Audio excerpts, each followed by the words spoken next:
कहाँ भजन करेंगे? बने वन में।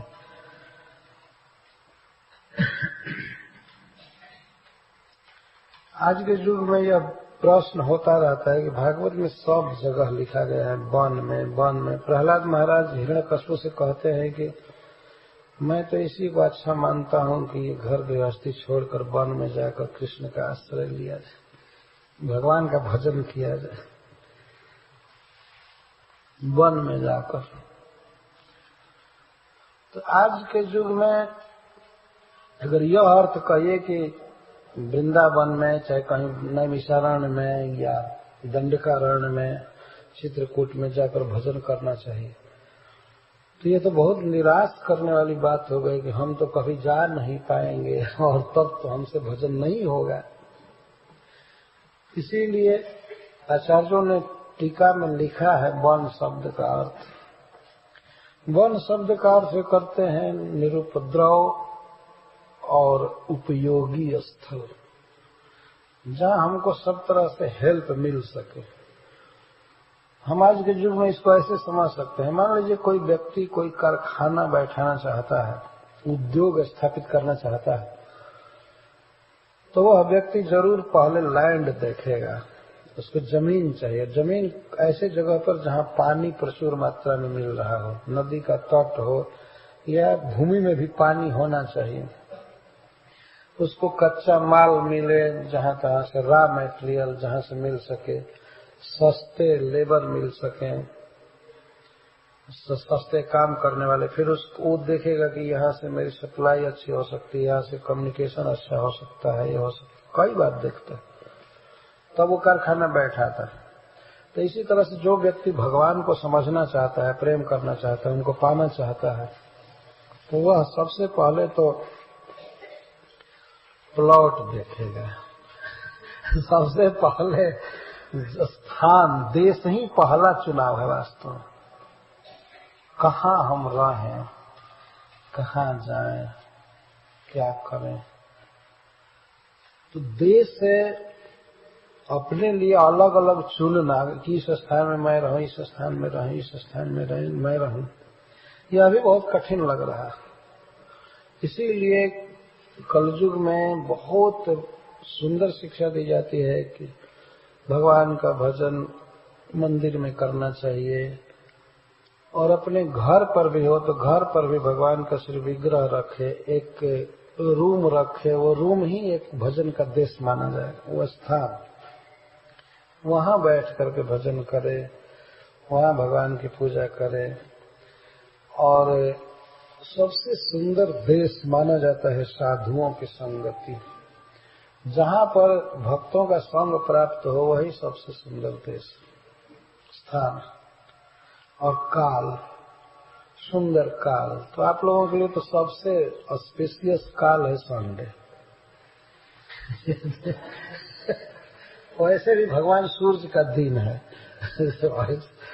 सूर्य का दिन, और उसमें भी दोपहर के बाद लगभग 7 बजे सबसे मंगलमय समय आता है। और उसमें भी ऑस्पिशियस डे हो गया मेमोरियल डे। ये मंगल काल है, देश और काल। नहीं तो इसी काल में कुछ लोग निकले होंगे टूर के लिए, कुछ लोग क्या ज्यादातर टूर के लिए। एक दिन हम लोग आ रहे थे नंद दुलाल दास जी के घर से, पेंशनवालिया से, तो वो देखे इधर से बहुत कारें जा रही थी उधर, और उधर से रोड बिल्कुल खाली था। तो मैं पूछ दिया कि तो इधर से क्यों लोग जा रहे इधर? तो ये बताया कि जा रहे सैर करने के लिए, वो छुट्टी आने वाली है तो अब लोग निकल रहे इधर घूमने के लिए। तो बताइए, कुछ लोग जा रहे हैं प्रकृति के दृश्य को देखने के लिए, कुछ स्पेशल खाने के लिए, घूमने के लिए, ऐसे फ्री। और कुछ लोग भगवान से प्रेम बढ़ाने के लिए भागवत सुन रहे हैं, मंदिर में आ रहे हैं, कर रहे हैं। दोनों बहुत अंतर हो गया ना। शुरू से ही प्लान करने में अंतर हुआ होगा। कुछ लोग तो मनाते होंगे कब मेमोरियल डे आएगा, कब लॉन्ग हॉलीडे, 3 दिन का छुट्टी का दिन आएगा तो अब उनके भीतर जो आकांक्षा है, जो संस्कार है, उसी को पूरा करने के लिए पहले से ही योजना बनाए होंगे और इसके बाद अपनी योजना पूरी कर करके आकर ट्यूसडे से ड्यूटी में हाजिर हो। तो ये चेतना डल मानी जाएगी, डल चेतना है। और बेचारे उन लोगों का दोष क्या है, कोई बताने वाला भी तो नहीं है। प्रभुपाद जी बार बार इस पर भक्तों को ही दोषी ठहरा देते हैं। तो उनको प्रसार करना चाहिए, प्रसार करना चाहिए। तो भगवान से प्रेम करने के लिए भगवान के साथ होना जरूरी है। जैसे रथ यात्रा है, तो रथ यात्रा में भगवान के साथ चलना, नाचना, गाना, प्रसाद वितरण करना और अधिक से अधिक लोगों को ये चांस देना, लोग आवे देखें, इससे भगवान के प्रति प्रेम बढ़ता है। और बारंबार श्रीमद् भागवतम के संपर्क में पढ़ना, बारंबार पढ़ना, सुनना, ये सब हम लोगों के लिए अलोक व्रत है। और देश तो जहाँ भगवान का भजन हो रहा हो, होता हो, देखा जाए तो वो इसी देश का आश्रय लेना चाहिए। साधुओं का संग करना, मंदिर से संबंध रखना। यदि हम भगवान को समझना चाहते हैं तो ये करना पड़ेगा। नहीं समझना चाहते हैं तो देवता और ऋषियों के लिए भी भगवान दुर्गम है। हम मनुष्यों के लिए तो कोई आशा ही नहीं। देवताओं और मनुष्यों के यहाँ भगवान को समझने की इसलिए भी सुविधा है कि वहां पर ये बहुत प्रकार के मतांतर नहीं है। यहाँ जैसा यह वाद वह वाद नहीं है। वहां ये शास्त्रों में वर्णित कोई पता ही नहीं है। वहां पर सभी भगवान के भक्त हैं।